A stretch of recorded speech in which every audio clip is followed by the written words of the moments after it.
विश्वानि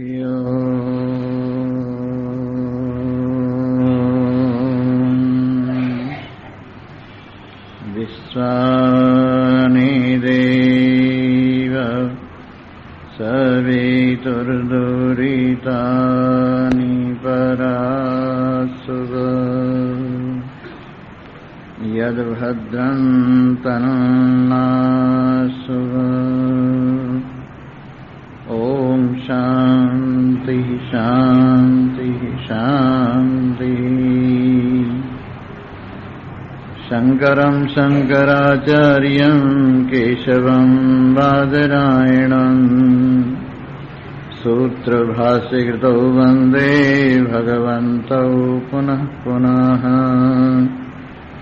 ईश्वरो गुरुरात्मेति मूर्तिभेदविभागिने व्योमवद्व्याप्तदेहाय दक्षिणामूर्तये नमः। ॐ पूर्णमदः पूर्णमिदं पूर्णात् पूर्णमुदच्यते पूर्णस्य पूर्णमादाय पूर्णमेवावशिष्यते। ओम शांति शांति शांति। बोलो सच्चिदानंद भगवान की जय। हरि बोल हरि बोल हरि हरि बोल हरि बोल। गोविंद माधव केशव बोल गोविंद माधव बोल हरि बोल हरि हरि हरि बोल बोल हरि बोल। गोविंद माधव केशव बोल गोविंद माधव गोविंद माधव केशव बोल गोविंद माधव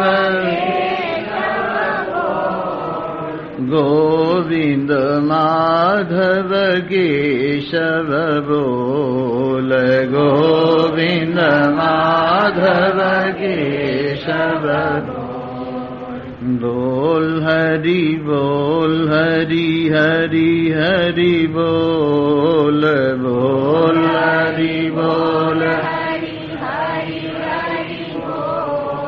गोविंद माधव केशव बोल गोविंद माधव। अरे मनुष्य तू भोला भाला अरे मनुष्य तू भोला दुनिया का है खेल निराला दुनिया का है खेल निराला। मत हो इसमें डामाडोल मत हो इसमें डामाडोल। गोविंद माधव केशव बोल गोविंद माधव बोल हरि बोल हरि हरि हरि बोल बोल हरि गोविंद माधव केशव बोल गोविंद माधव। शबरी अहिल्या मीराबाई शबरी अहिल्या राम नाम से मुक्ति पाई राम नाम से मुक्ति नाम की महिमा है अनमोल, नाम की महिमा है अनमोल। गोविंद माधव की शब बोल, गोविंद माधव बोल हरि बोल, हरि हरि हरि बोल, बोल हरि हरि हरि बोल। गोविंद माधव केशव बोल, गोविंद माधव सिर बाजे तेरे काल नकारा, सिर बाजे तेरे काल क्षण में गमन हो जाए तुम्हारा, क्षण में गमन हो जाए मन की अपनी ग्रंथि खोल, मन की अपनी ग्रंथि खोल। गोविंद माधव की शब बोल, गोविंद माधव बोल हरि बोल, हरि हरि हरि बोल, बोल हरि बोल, हरि हरि हरि बोल। गोविंद माधव केशव बोल, गोविंद माधव गोविंद माधव केशव बोल, गोविंद गोविंद माधव केशव बोल, गोविंद माधव गोविंद माधव केशव बोल, गोविंद माधव बोल हरि बोल, हरि हरि हरि बोल, बोल हरि गोविंद माधव केशव बोल, गोविंद माधव बोल हरि बोल, हरि हरि हरि बोल, बोल गोविंद माधव केशव बोल, गोविंद माधव। बोलो कृष्ण भगवान की जय, सियावर रामचंद्र महाराज की जय, उमापति महादेव पवन सुत हनुमान की जय। बोलो भाई सब संतन।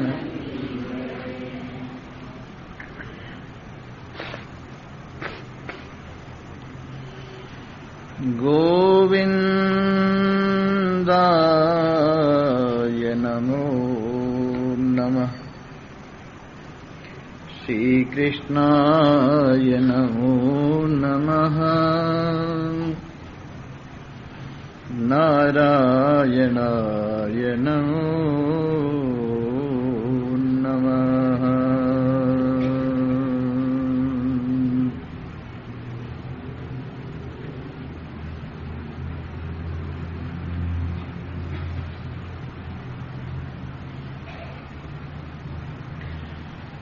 यस्य बोधोदये तावत् स्वप्नवद्भवति भ्रमः,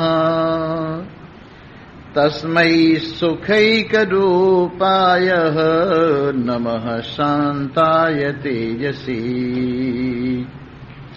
अर्जयित्वाखिलानर्थान् भोगानाप्नोति पुष्कलान्, नहीं सर्व परित्याग मंतरेण सुखी भवेत्।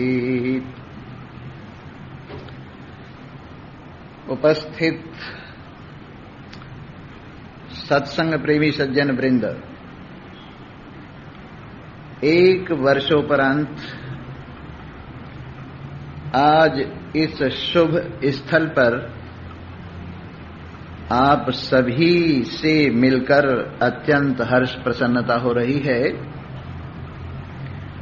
और जैसे पिछले अनेक वर्षों से हम और आप आध्यात्मिक पथ की ओर कदम मिलाते हुए चलते रहे हैं, इस वर्ष भी कुछ यात्रा आध्यात्मिकता की कदम मिलाकर हम करेंगे। और ये यात्रा अपनी ओर होगी, बाहर की ओर नहीं होगी। ये यात्रा सत की ओर होगी, ये यात्रा ज्ञान की ओर होगी, ये यात्रा आनंद की ओर होगी, ये यात्रा अमृतत्व की ओर होगी, ये यात्रा आजादी की ओर होगी। आइए सबसे पहले हम मंगलाचरण करते हैं। और आपको मालूम है, मंगलाचरण जो किया जाता है उसके 3 कारण हैं। एक तो ये है कि आस्तिकता का भाव समाज में बना रहे, इसलिए मंगलाचरण किया जाता है। क्योंकि हम मंगलाचरण करेंगे तो आगे वाले भी मंगलाचरण करेंगे, और इस तरह से ये आस्तिकता की परंपरा आगे बढ़ती हुई चली जाएगी। और दूसरी बात यह है कि मंगलाचरण से निर्विघ्न कार्य संपन्न हुआ करता है। अगर मंगलाचरण कर लिया जाए तो कार्य निर्विघ्न हो जाता है। इसलिए निर्विघ्न कार्य संपादन के लिए मंगलाचरण किया जाता है। दूसरा हेतु यह है। और तीसरे मंगलाचरण का हेतु यह है कि हमारी और आपकी वृत्तियां, बुद्धियां ये श्रेष्ठ हो जाती हैं, शुद्ध हो जाती हैं और आनंददायी हो जाती हैं और पदार्थ को पकड़ने में योग्य हो जाती हैं। इसलिए भी मंगलाचरण किया जाता है। और ये मंगलाचरण 3 प्रकार का होता है। वस्तु निर्देशात्मक मंगलाचरण, जिसमें पहले ही बता दिया जाता है कि हम क्या कहने जा रहे हैं, कौन से पदार्थ का निरूपण करने जा रहे हैं, किस वास्तविकता को आपके सन्मुख रखने जा रहे हैं। ये वस्तु निर्देशात्मक मंगलाचरण है। और दूसरा मंगलाचरण है आशीर्वादात्मक मंगलाचरण, जिसके अंदर गुरु और शिष्य दोनों के लिए भगवान से शुभता मांगी जाती है, श्रेष्ठता मांगी जाती है, स्वच्छता, निर्मलता मांगी जाती है। ये आशीर्वादात्मक मंगलाचरण है। और एक है नमस्कारात्मक मंगलाचरण, जिसमें अपने इष्ट देव को नमस्कार किया जाता है। तो ये मंगलाचरण जो हम करने जा रहे हैं, वैसे एक ग्रंथ का ये प्रारंभ तो नहीं है, पर एक अध्याय का प्रारंभ अवश्य है। और उस अध्याय के प्रारंभ में हम मंगलाचरण कर रहे हैं। यस्य बोधोदये तावत् स्वप्नवत् भवति भ्रमः। जिसका बोध उदय होने पर, जिस पदार्थ का ज्ञान उदय होने पर ये सारा भ्रम स्वप्न की तरह से निवृत्त हो जाता है। जैसे जागने पर स्वप्न निवट जाता है, वैसे ही जिसका बोध जागृत कहलाता है और जिस जागृति पर ये संसार का सारा भ्रम निवृत्त हो जाता है, ऐसा ज्ञान स्वरूप, ऐसा ज्ञान भी 2 प्रकार का होता है। एक ज्ञान तो ये सांसारिक ज्ञान है जो इस संसार के काम को चलाने के लिए हम रोजाना काम में लाते हैं। जैसे शब्द का ज्ञान है, स्पर्श का ज्ञान है, रूप का ज्ञान है, रस का ज्ञान है, गंध का ज्ञान है, और ये भी बहुत सी तरह का है। कितने शब्द हैं, शब्द की वैरायटीज हैं, स्पर्श की वैरायटीज हैं, रूप रस गंध की वैरायटीज हैं, इतनी वैरायटीज हैं। ये ज्ञान, संज्ञा वाला ज्ञान जिसका एक नाम होता है, ये ज्ञान, ये व्यावहारिक ज्ञान, ये सांसारिक ज्ञान, इससे हमारे इस जीवन का गुजारा होता है, इससे हमारे जीवन की यात्रा होती है। लेकिन एक ज्ञान है जो इन सब ज्ञानों को दैदीप्यमान करता है, जो इन समस्त बुद्धि वृत्तियों को दैदीप्यमान करता है। वो ज्ञान एक रस रहने वाला ज्ञान, और जिसकी कोई संज्ञा नहीं है, केवल ज्ञान है, ऐसा ज्ञान आत्मा है। और उस ज्ञान के द्वारा ही सारा संसार दैदीप्यमान हो रहा है। जिस ज्ञान से चंद्रमा, सूर्य, तारागण, बिजली, अग्नि सारे प्रकाश प्रकाशित हो रहे हैं, यस्य भाषा सर्वमिदं विभाति, जिसके प्रकाश से सब कुछ प्रकाशित हो रहा है, ऐसा ज्ञान हम सब में विराजमान, हम सबकी वास्तविकता, ऐसा जो ज्ञान है, जो एक रस रहने वाला ज्ञान है, और जिस ज्ञान के प्रतिबिंब से, जिस ज्ञान के आभास से सारा संसार प्रकाशित हो रहा है, उस ज्ञान के उदय होने पर, विशेष रूप से प्रकट होने पर, सामान्य रूप से तो वो बाधक नहीं है इस प्रपंच का, इस भ्रम का, लेकिन विशेष रूप से आत्माकार वृत्ति रूप से यदि दैदीप्यमान होता है तो सारे भ्रम को दूर कर देता है, सारे अज्ञान को दूर कर देता है। ऐसा एक रस बिंब रूप ज्ञान, उस ज्ञान को हम नमस्कार करते हैं। और दूसरा, तस्मै सुखैक रूपाय, ज्ञान तो है ही, ये पदार्थ आनंद भी है। और कैसा आनंद है? जो एक आनंद है।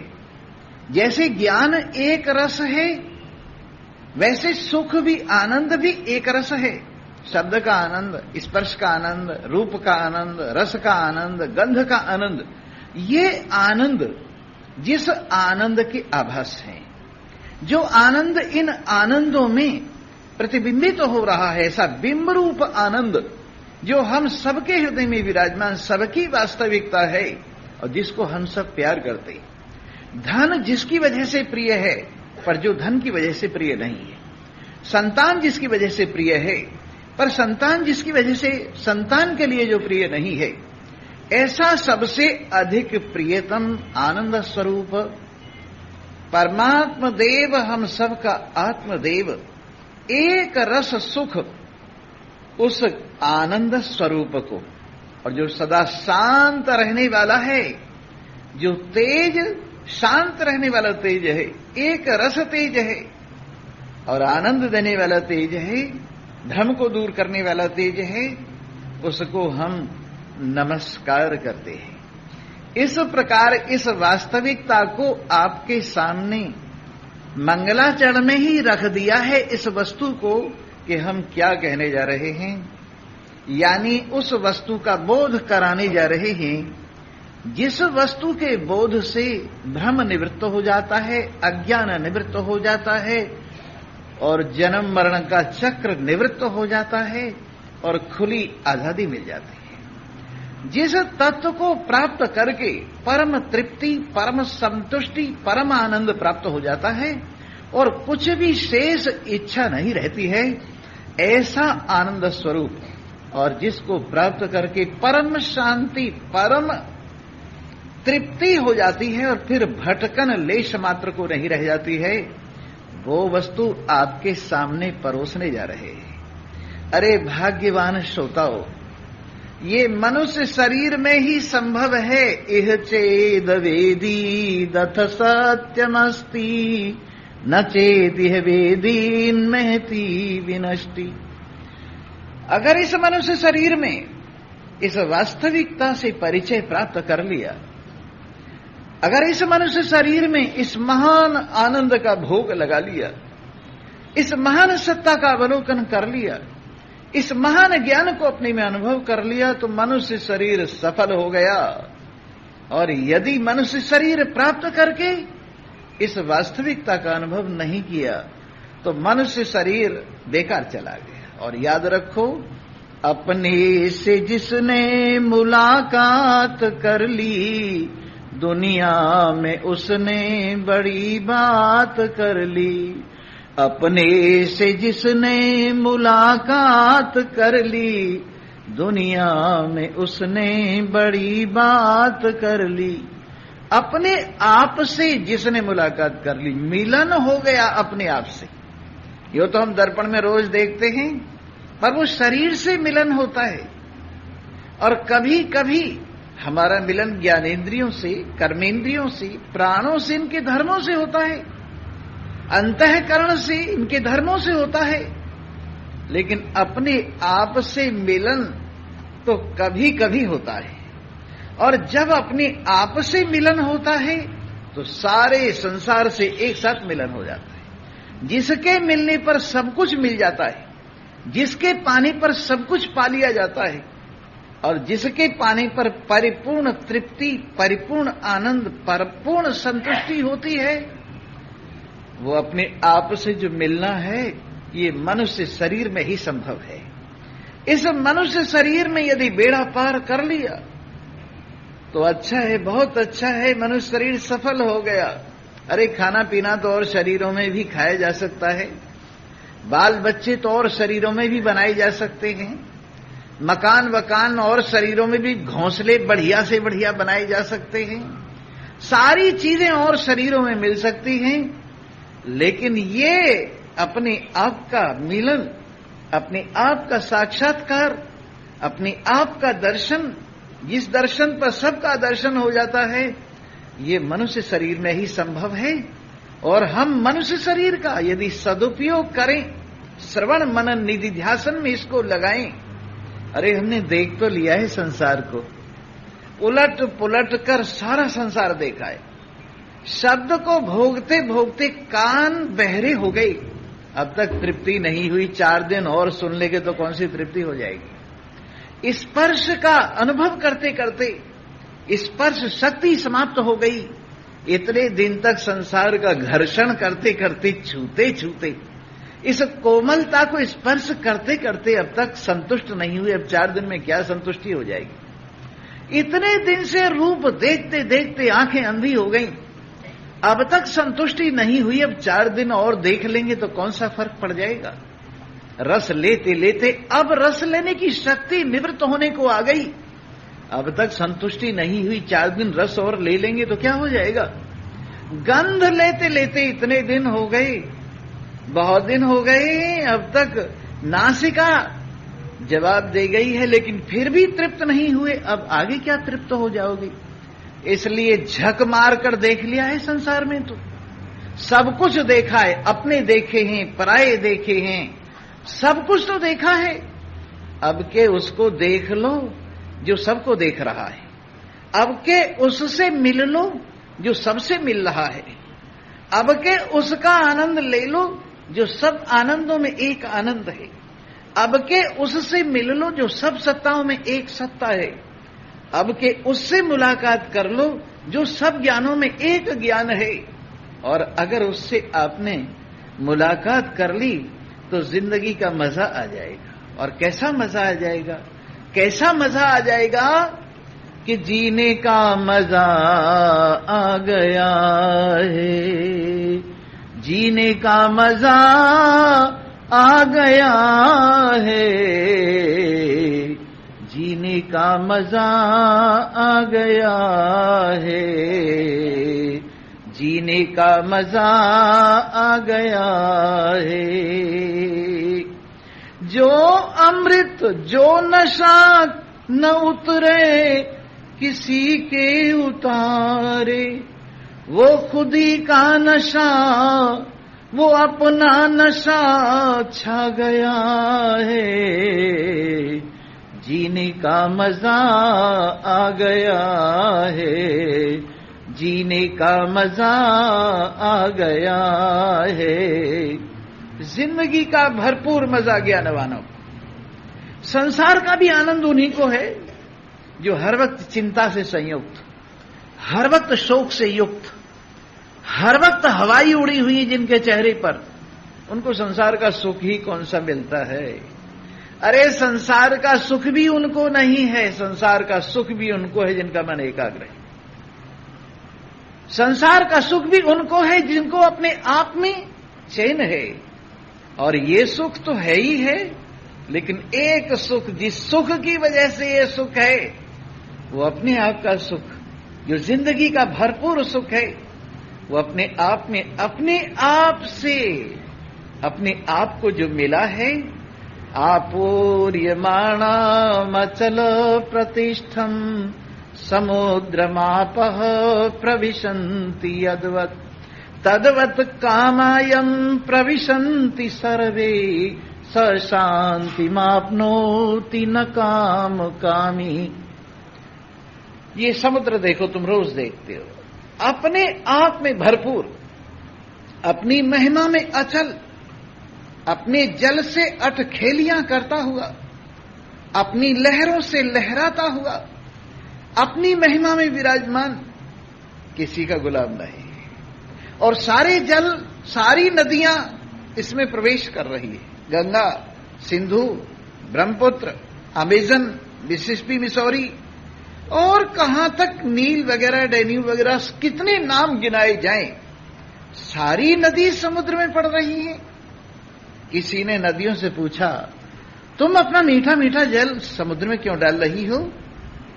तो नदियां कहती, समुद्र पर एहसान करने के लिए नहीं, अचलता पाने के लिए, शांति पाने के लिए, भाग दौड़ से छुट्टी पाने के लिए, अपने आप में रमण करने के लिए हम समुद्र के गले मिल रही है। वैसे ही संसार का सारा वैभव, सारा पदार्थ ज्ञानवान के चरणों में दौड़ दौड़ कर आ रहा है। पूरब से, पश्चिम से, उत्तर से, दक्षिण से, सारा वैभव ज्ञानवान के चरणों में दौड़ दौड़ कर आ रहा है। और ज्ञानवान अपने आप में संतुष्ट, अपने आप में संतृप्त, आत्मा राम, आत्मा में रमण करने वाला, इन विषयों के प्रति न राग रखता है न द्वेष रखता है। देखिए, पहले पहले जब तक साधना प्रारंभ होती है, उस साधना के प्रारंभ में वैराग्य होता है ऐसा कि आदमी को थोड़ी घृणा होती है इन पदार्थों से, इन विषयों से घृणा होती है। लेकिन जिस समय समझ आ जाती है, न इनमें राग रहता है न द्वेष रहता है। और जैसे हाथ जिसमें घाव नहीं है, उस पर रखा हुआ विष हाथ को कोई नुकसान नहीं पहुंचाता। अगर घाव हो तो विष रखने की जरूरत नहीं, बाहर से भी आगे सेप्टिक हो जाएगा। लेकिन ज्ञानवान का हृदय बिल्कुल हीलप हुआ है, उसमें संसार का घाव है ही नहीं, संसार के प्रति राग का घाव है ही नहीं। इसलिए वो संसार को अपने हाथ पे रखे भी रहता है, इसका उपयोग भी करता है, लेकिन फिर भी वो कहीं भी बंधा हुआ नहीं है, कहीं भी फंसा हुआ नहीं है। और इन पदार्थों को, इन पदार्थों से काम लेता हुआ भी न इनसे राग है, न द्वेष है, न अपना समझता है, और न पराया यूं ही खेल की तरह से उपयोग करता है। अब आ गए हैं तो धक्का क्या मारे, नहीं आए हैं तो चाह क्या करे? बोलो सच्चिदानंद। नहीं आए हैं तो चाहे क्या, और आ गए हैं तो धक्का क्या मारे? इसलिए सारे विषय अपने आप दौड़ दौड़ कर अगर ज्ञानवान के चरणों में आ रहे हैं और इनसे पूछा जाए, तुम इनके चरणों में क्यों आए हो? हम तो तुम्हें चाहते हैं, आरती उतारते हैं, लेकिन हमारे यहां तुम फिर भी नहीं आते, इनके पास क्या करने के लिए आए हो? तो इन्होंने उत्तर दिया कि हम मोही के पास जाएंगे, कामी के पास जाएंगे, क्रोधी के पास जाएंगे, लोभी के पास जाएंगे, रागी द्वेषी के पास जाएंगे तो हमारा क्या करेगा? सत्यानाश करेगा। ये पदार्थ, ये विषय अगर अज्ञानी लोगों के पास जाएंगे तो क्या करेगा? खा पी के संसार की ओर भागेगा। लेकिन ज्ञानवान इनको अपने उपयोग में लाकर अपने स्वरूप में विराजमान होगा, भगवान के भजन में लगेगा आनंद लेगा, मस्ती लेगा। तो इसलिए हम इनके पास आते। जब समुद्र मंथन हुआ था ना, उस वक्त 14 रत्न निकले, सबने बांट लिए। लक्ष्मी जी प्रकट हुई, सबकी इच्छा हुई हमारे घर आए, हमारे घर आए, हमारे घर आए। तो लक्ष्मी जी ने असुरों का परित्याग कर दिया कि ये लोग मेरा दुरुपयोग करेंगे।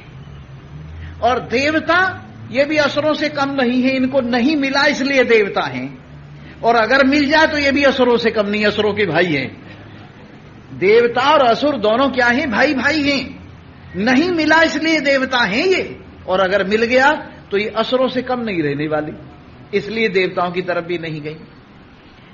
ब्रह्मा जी को फुर्सत नहीं थी, दुनिया बनाने में लगे हुए थे, और शंकर भगवान से ये सोचा इनके पास चली गई तो पता नहीं किसको दे डालें, इसलिए एक विष्णु भगवान ही रह गए जिनके पास जाने में अपना कल्याण समझा लक्ष्मी ने। तो लक्ष्मी जी ने विष्णु भगवान को कहा, प्रभु हमें स्वीकार कर लो। उन्होंने कहा, हां स्वीकार कर लेंगे, लेकिन हमारे चरणों से ऊपर मत बढ़ना, हमारे चरणों तक तुम्हारी स्वीकृति है और चरणों से आगे मत बढ़ना। तो लक्ष्मी जी ने कहा, मुझे स्वीकार है, आपके चरणों में विराजमान रहूंगी। तो याद रखो, जिसके चरणों तक लक्ष्मी रहती है वो विष्णु है, जिसके चरणों तक लक्ष्मी रहती है वो विष्णु है, और जिसके हृदय पर हाथ मार देती है लक्ष्मी, जिसके हृदय में घुस जाती है वो समझिए लक्ष्मी का गुलाम है, और जिसके सिर पर चढ़ जाती है वो उल्लू है। वो कौन है? जिस वक्त विष्णु भगवान के साथ लक्ष्मी आती है तो गरुड़ पे बैठ के आती है, और जिस समय अकेली आती है तो उल्लू पे बैठ के आती है। अगर लक्ष्मी अकेली यात्रा करती है तो उल्लू पे बैठ के यात्रा करती है, और विष्णु भगवान के साथ यात्रा करती है तो गरुड़ पे बैठ के यात्रा करती है। अगर भगवान को भी साथ रखो ना, और भगवान के साथ ये आ जाए तो कोई बात नहीं है, कोई बाधा नहीं, कोई कष्ट नहीं, कोई संकट नहीं। लेकिन भगवान को छोड़ के अगर अकेली आवे ये तो समझ लो बड़े खतरे की बात है। इसलिए इस लक्ष्मी को, इस संसार के वैभव को फुटबॉल समझो। क्या है ये? फुटबॉल। इसको पकड़ने से फाउल हो जाता है, इसको पकड़ने से, हाथ से छूने से फाउल हो जाता है। इसलिए किक मारो और गोल की तरफ, लक्ष्य की ओर ले चलो। जो ऐसा समझदार है, जो संसार का उपयोग तो करता है परंतु उपभोग नहीं करता है। उपयोग कौन करता है? नदी के किनारे पर बैठकर नदी के पानी को पी लिया, नदी के पानी से नहा लिए, पर नदी में लुढ़के नहीं, उन्होंने तो नदी का उपयोग किया। और जिनके पैर उखड़ गए, किनारे पर पैर जम नहीं सके और नदी में लुढ़क गए और नदी ने डुबा लिया, वो उपभोगी हैं। वो कौन है? उपभोगी। इसलिए योगी बनकर रहो, भोगी बनकर मत रहो। किनारे पर पैर जमा के रहो। और किनारा क्या है? यही जो रोज तुम्हें बताता हूं, अपना स्वरूप परमात्म देव, अपना स्वरूप आत्मदेव, ये किनारा है। जिसके पैर अपने स्वरूप में जमे हुए हैं और अपने स्वरूप में जमकर संसार का उपयोग करता है, वो योगी है। और जिसके पैर उखड़ गए और दुनिया में सिर समेत चला गया, वो डूब जाता है, उसका नाम भोगी है। उसका नाम भोगी है। याद रखो, दिल यार नाल और हाथ कारनाल। हाथ तो काम के साथ रहने चाहिए और दिल परमात्मा के साथ, अपने स्वरूप के साथ, अपनी वास्तविक साथ रहने चाहिए। और ऐसे रहो, कर से कर्म करो विधि नाना, ध्यान रहे जहां कृपा निधाना। कर से कर्म करो विधि नाना, ध्यान रहे जहां कृपा निधाना। हाथ से काम करो, तरह तरह का, जैसा कर्तव्य है, जैसा खेल है, जैसी ड्यूटी है, जैसी रामलीला में पाठ दिया गया है, वैसा काम करो। लेकिन ध्यान रहे जहां कृपा निधाना। ध्यान परमात्मा में, अपने स्वरूप में, अचलता में, एकता में, ज्ञान स्वरूपता में, आनंद स्वरूपता में, सत स्वरूपता में ध्यान रहना चाहिए। और ये कैसे संभव है? अगर तुम रोजाना प्रातः काल में सत्संग सुनो तो सारे दिन ध्यान यहीं लगा रहेगा। First impression is the last impression. अगर प्रातः काल में ये प्रभाव पड़ गया सत्संग का तो सारा कंकड़ हजम, पत्थर हजम, लोहा हजम, सीमेंट हजम, सब हजम कर जाओगे। और अगर प्रातः काल में ये सत्संग का प्रभाव नहीं पड़ा तो सब तुम्हें हजम कर जाएंगे, पूरा संसार तुम्हें हजम कर जाएगा। इसलिए इस संसार को हजम करने वाली दवा कौन सी है? यही है सत्संग, यही है विवेक। जो कहां से मिलता है? महान पुरुषों से मिलता है। ये महान पुरुषों से मिला हुआ विवेक, ये महान पुरुषों से मिला हुआ ज्ञान ऐसा है जो सब चीज को हजम कर जाता है और बंधन लेश मात्र नहीं होने देता, दुख लेश मात्र नहीं होने देता, राग लेश मात्र नहीं होने देता, द्वेष लेश मात्र नहीं होने देता। अपने को संभाल के रखता है, अपने को संभाल के रखता है। हाथ को हिलाओ, पेड़ देखा है आपने? उसकी शाखाएं हिलती हैं पर जड़ मजबूत रहती है, मूल में टिका रहता है। अगर उसका मूल उखड़ जाए तो गया, सूख गया। मूल में टिके रहो, शाखाओं से हिलो। जैसे पेड़ मूल में टिका रहता है और शाखाओं से हिलता है, जैसे मोर का पंख मूल में टिका रहता है, ऊपर से हिलता है, नाचता है ना मोर, तो ऊपर से पंख हिलाता है परंतु मूल में टिकाए रखता है। वैसे ही मूल में टिके रहो और खेल में खेलते रहो। समझे ना? दोनों काम। जैसे ड्राइवर अपनी सीट पर जमा रहता है और हाथ से गाड़ी ड्राइव करता है, जिसकी गाड़ी चले और ड्राइवर बैठा रहे उसका ड्राइविंग ठीक, और जिसकी गाड़ी खड़ी रहे और ड्राइवर भागता फिरे, समझो उसकी ड्राइविंग गलत। हाँ, गाड़ी खराब है उसकी, ड्राइवर इधर उधर भाग रहा और गाड़ी खड़ी है। और जिसकी गाड़ी चल रही है और ड्राइवर बैठा है, समझो ठीक काम है। वैसे शरीर की गाड़ी चले पर आप अपने हृदय में विराजमान परमात्मा के साथ मिले रहे। घर बार की गाड़ी चले, बाल बच्चों की गाड़ी चले, दुनिया की गाड़ी चले और अपनी आप में आप बैठे रहो, विराजमान रहो। और ये कहां से मिलता है ज्ञान? बिन सत्संग विवेक न होई, राम कृपा बिन सुलभ न सोई। बिन सत्संग विवेक न होई, राम कृपा बिन सुलभ न सोई। बिना सत्संग के विवेक कहीं से नहीं मिलता। सब्जी लेने जाओ सब्जी मंडी से, अनाज लेने जाओ अनाज मंडी से, कपड़ा लेने जाओ कपड़े की दुकान से, और वैसे ही ज्ञान लेने जाओ, विवेक लेने जाओ तो कहां से मिलेगा? आसंतों की हाट, आसंतों की हाट तुझको ज्ञान मिलेगा, आसंतों की हाट तुझको ज्ञान मिलेगा। संतों की हाट से मिलता है कौन सा ज्ञान? कौन सा ज्ञान? अपने आप को टिकाए रखने का ज्ञान, अपने आप को संभालने का ज्ञान, अपने आप में विराजमानता का ज्ञान, और संसार के खेल में खेलते हुए भी अपने आप में असंगता का ज्ञान। ये कहां से मिलता है? संतों की हाट से मिलता है। तो इस प्रकार अरे भाग्यवान हो, वो रस पी रहे हो, इंद्र को 101 साल के बाद मिला। 101 साल तक तप किया, तब जाके इंद्र को इतना सा मिला। उसी प्रकार बड़े बड़े राजा महाराजाओं को राज्य छोड़ देने के बाद तब कहीं जाकर मिला।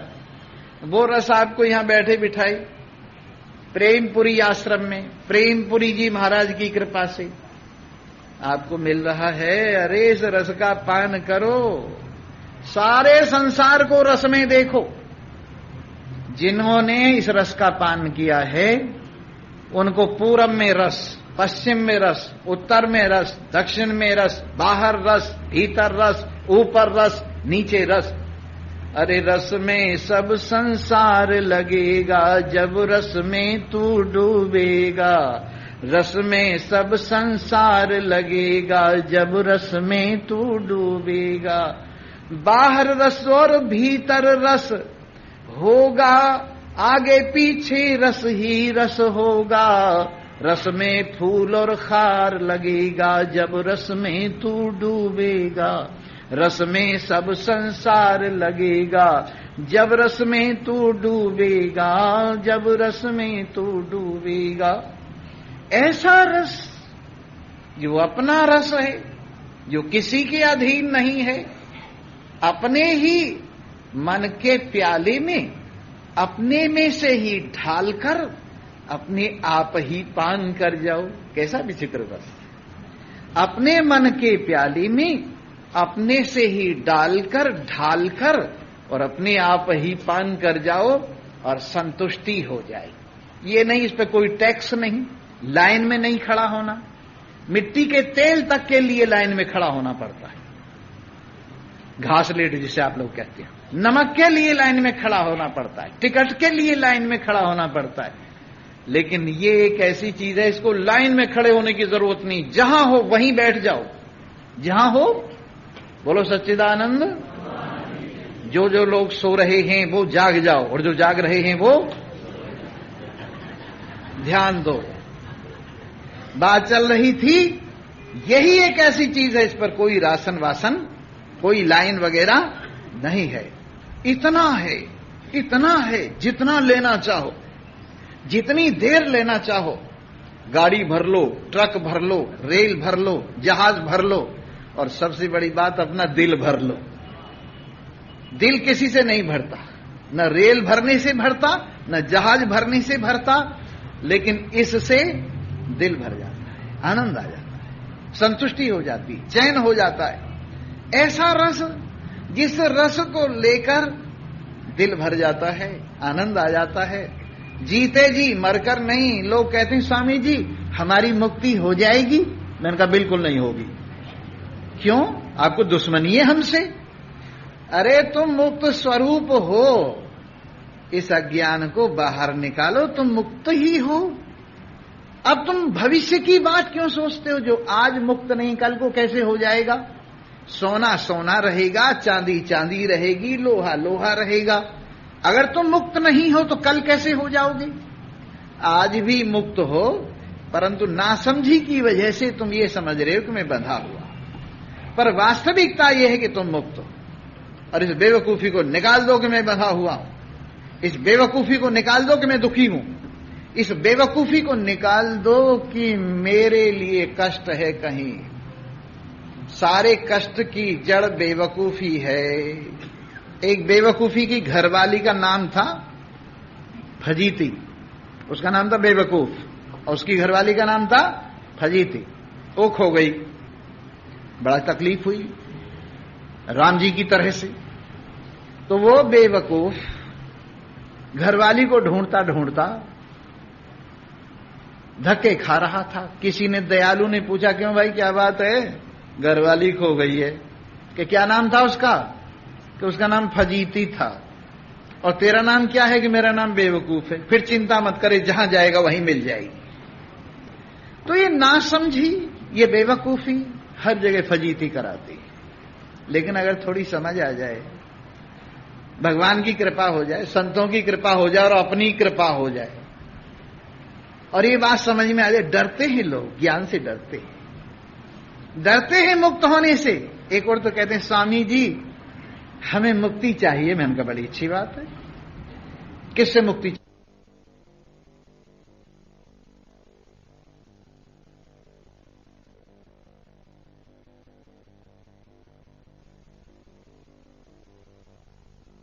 क्यों लादे फिरते हो? मेरे नाम लिखो और जाओ, मुक्त हो तुम। स्वामी जी भला ऐसे कैसे हो सकता है? नहीं हो सकता तो तुम्हें मुक्ति चाहिए कब? अरे कहते हैं लोग मुक्ति चाहिए, अगर चाहिए मुक्ति तो 1 सेकंड में मिलती है। मन हटाओ और